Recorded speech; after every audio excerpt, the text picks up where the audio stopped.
membongkar kasus Pertamina ini satu peristiwa besar. Bahkan sampai sekarang itu cerita Pertamina korupsi tentang Ibnu Sutowo itu masih membayang dan membekas. Lalu Muchtar Lubis adalah tokoh penting pers dunia dan kebudayaan yang membongkar itu. Sumber-sumbernya sangat A1 kalau istilah sekarang. Kalau dulu mungkin validitasnya paling tinggi. Sehingga Soeharto pun marah karena Pertamina disarang penyamun, yaitu korupsi semua.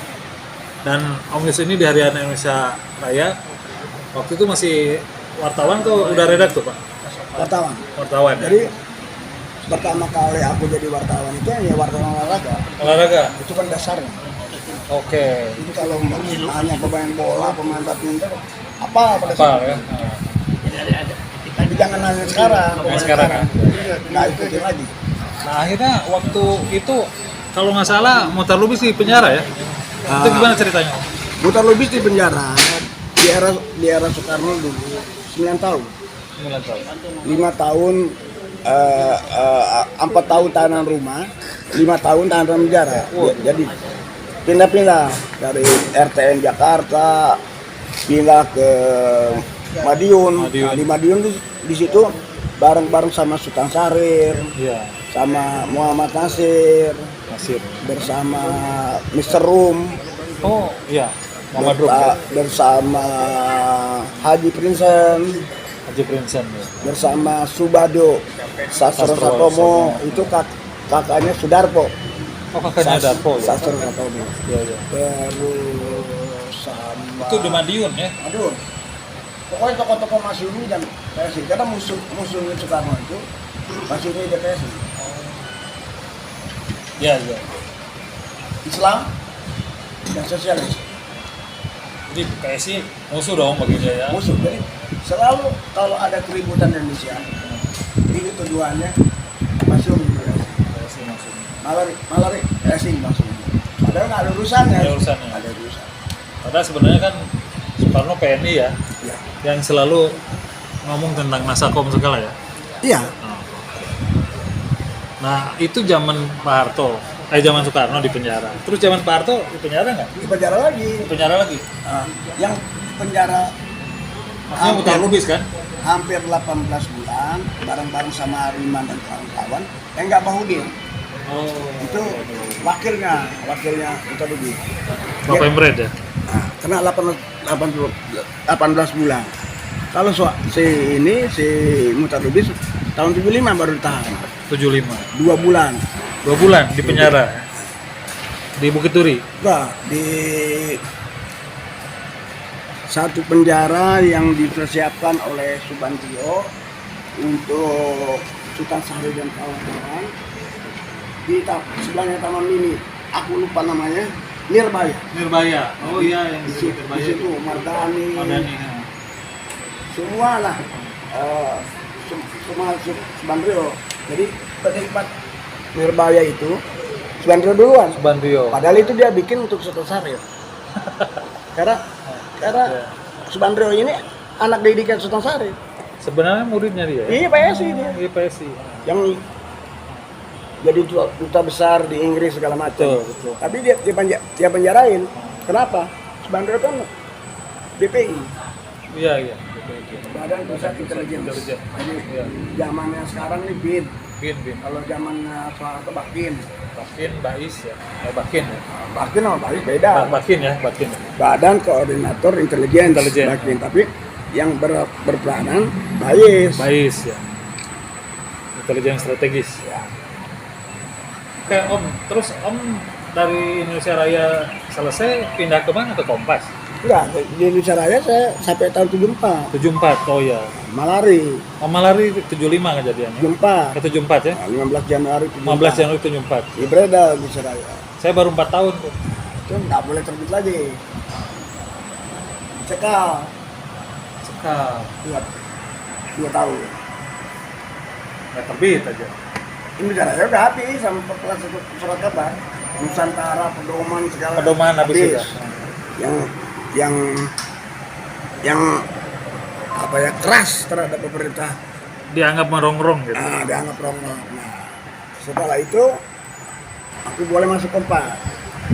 Gimana kenapa bisa masuk Kompas? Apa Kompas media yang tidak merongrong? Ya, itu kan koran yang Kompromi. kompromi, Ah, sangat kompromi sekali dia. kompromistis banget Ya, dengan ya. kekuasaan. Kekuasaan. Jadi ketika saya masuk itu nggak ada tes, Nggak ada tes. nggak ada, langsung sama Yakob Utama. Oh, langsung yang pemiliknya JO ya. Dia bilang Anda boleh kerja di sini, tapi tidak boleh jadi wartawan politik. Hanya jadi wartawan kota. Wartawan kota. Abang kota, Bang Gafar Ali Sadikin, Metropolitan lah ya. ya Bang Gafar kepolisian, Oke. karena Anda terlibat dalam gerakan mahasiswa. Oh, tuduhannya Itu aja. Aku bilang dari mana sumbernya? Dari Bakti. dari Bakti. Nah, kalau dari Bakti, aku bilang aku diperiksa. Iya. Nggak pernah diperiksa. Kebetulan saya mengcover kuliah kebunnya Dr. Rambes Doro Jatun Kuncoroyakti. Dora ya. Tuh. Cuma 3 wartawan aku. Saya 2 wartawan Kompas. Evan Kwang dan Immanuel Sebangun. Immanuel Dua-duanya diperiksa oleh Bakti. Nah saya udah Iya, iya, iya. maksudnya Indir ya pertama kan bertanggung jawab lebih rendah, Betul. bukan reporter. Betul, betul. Hmm. Kok dia nggak diperiksa? Iya. Bahkan ketika Pak Muhtar dan Enggak baru dia keluar, dia bilang berita lu yang paling banyak. Oh, gitu. Nah, gitu. Mereka yang bertanggung jawab. Iya, Pemret kan. Pemret. Kemana-mana. Apa jawaban Yakob Utama? Mau berdebat atau mau kerja di sini? Nah, udah penjara 2. Iya. Oke, saya terima dengan syarat itu. Ya kita anak baik-baik, nurutin aja apa yang keinginan mereka, sehingga terjadi tahun 78 itu. 78. ITB didudukin. Iya. Kata Indro Cahyono di Metro TV dipimpin oleh Letnan SBY. Waktu itu ya. Pendudukan ITB Betul. pada saat itu menurut Indro Cahyono. Saya nggak udah nggak boleh cover kan Iya, iya. pada saat itu. Jadi Itu kan gerakan mahasiswa lah ya. Jadi gerakan mahasiswa itu semakin meningkat pada saat itu. Dimulai dari anak-anak Fakultas Sastra UI Rawamangun jalan kaki ke Salemba. Oke. Long march lah ya. 10 November. Dia bikin spanduk. Pahlawanku kita mengadu. Oh. Dibilang Pak Yakob, boleh dong. Fotonya aja 2 kolom. Dia bikin 4 kolom. Oke. Di halaman Gede-gede. depan. Keterusan. Hmm. Di beredar. Oh. Dia bilang ini bungkus yang salah. Aku bilang kok saya yang salah. Bapak yang bertanggung jawab. Saya salah di mana? Saya menyerahkan bahwa keterusan bukan urusan saya dong. Iya. Itu benar sebenarnya ya. Jadi ada pemimpin redaksi yang tiba-tiba nyalahin wartawan, agak aneh ya. Nah, itu setelah hari pertama pemberedalan. Pemberedelan. Jadi hari pertama itu saya jadi wartawan kota, diajak oleh Gubernur Cokro Pranolo, penggantinya Ali Sadikin, untuk keliling SN. Oke. Yang tinggal 2 hari lagi itu diberedal. Oh, jadi nggak jadi gitu. Jadi redaktur malam-malam jam 1-an datang Yus diberedal. Tidur aja pulang, itu kan biasa buat kita diberedal. Nah, anak-anak itu lain, 7:30 pagi udah pada kumpul di Kompas. Aku datang 2:30. Oh, oke. Nah, ya kok bilang ini yang mana-mana saya gitu.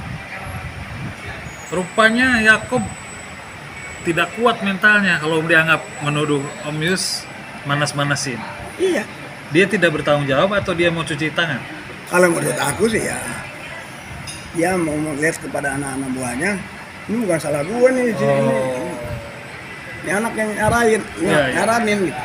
Tapi intinya kalau di media itu sebenarnya tanggung jawabnya mau wartawan berbuat salah, buat apa, memberitakan yang salah atau kurang cover buat saya, tetap yang tanggung jawab tuh pemimpin redaksi. Apalagi di undang-undang pers tertera banget semua ujung tombak adalah pemimpin redaksi. Jadi kalau kasus yang Om Yus ini waktu di Kompas, lalu Pak Yakob ya udah meninggal kebetulan, dia menyalahkan atau menuduh bahwa gara-gara Yus Sumadi Praja agak naif ya. Tapi yang jelas sekarang gimana menurut pandangan Om Setelah Yus? itu, Media saat itu. setelah itu dia ternyata dia bikin perjanjian Oh, ada perjanjian. sama Hasim Soeharto untuk bisa terbit kembali. Ya, nego ya kayaknya ya. Nego. Kalau yang 14 surat kabar Malari, Muhtar Lubis sang kawan-kawan meminta supaya diproses di pengadilan Oh, mintanya pengadilan. untuk dibuktikan bahwa pers salah. Ya, Nggak digubris oleh pemerintah. oleh Nah, kalau ini enggak, 7 surat kabar, Kompas, Sinar Harapan, kalau nggak salah Indonesian Times, Merdeka, mereka Sinar Pagi, ada 7 surat kabar lah.